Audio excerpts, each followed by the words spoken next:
Man, if I could go back in time and slap some financial sense into my younger self, I definitely would. I made some big money mistakes. Mistakes that cost me thousands, and I had to learn the hard way. If you want to keep your money in your pocket, more money in your pocket, stick around because mistake number 5 is something most people don't even think about, and it could save you tens of thousands of dollars. Let's jump in. Mistake number 1 is not knowing my numbers. For years, I thought that I make decent money. I earn 6 figures, so I should be okay, right? Wrong. I wasn't tracking my spending, and every month I would check my bank account and I wonder where all my money went. So one month I finally added it all up and I realized I was spending over $400 on eating out alone. $400. And I wasn't even eating fancy. Here's what I did to fix it. I tracked everything. I used an app like YNAB, but honestly these days I personally just use a spreadsheet because the apps can be confusing and require a lot of login into multiple accounts. But the moment I started tracking, I was able to cut unnecessary spending and I started actually keeping my money instead of wondering where it all went. So if you don't track your money, I promise it's leaking somewhere. You don't have to, track it forever. Once you know how much you're spending and on what you're spending in the money, then you can have a plan to stick to a budget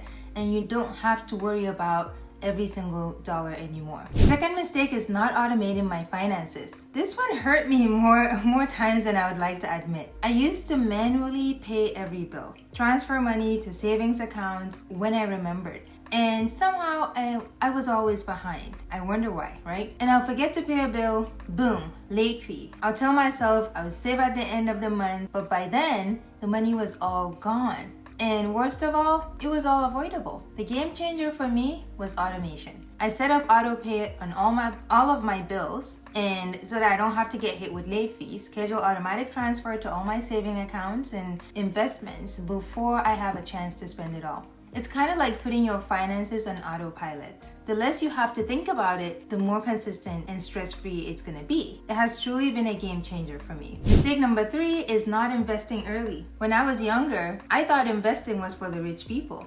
Growing up poor in a small town in West Africa, that's what I thought. So I figured I would wait until I made a lot more money before I worried about investing. Big mistake. Because here's the deal. The earlier you start investing, the easier it is to build wealth. Thanks to compound interest, even small investments can turn into huge money over time. Let's break it down. Let's say you invest $200 a month. You start at age 25. By the time you retire, you could have over $500,000. But if you wait until you're 35, you have a lot less than half of that, just because of that 10-year waiting period or gap. And the crazy part, even if you invest less money overall, the person who starts earlier still ends up with more money. Bottom line, start now, even if it's just $50 a month. Get in the habit, your future self will be rich and grateful.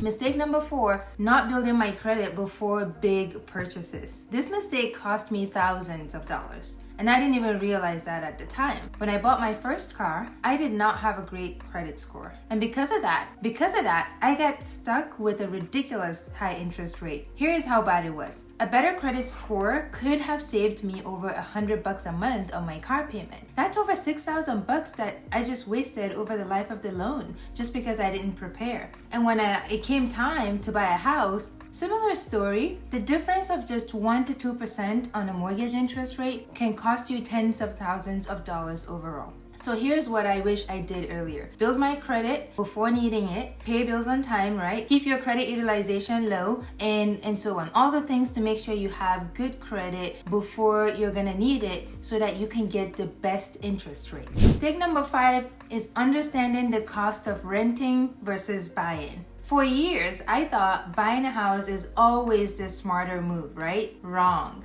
The truth is, it depends. People love to say, why waste money on renting when you could own a house? But they forget that buying a house comes with closing costs, property taxes, maintenance, and a whole bunch of hidden fees, and a lot of issues that could come up with the house that is your responsibility. Let's do some quick math.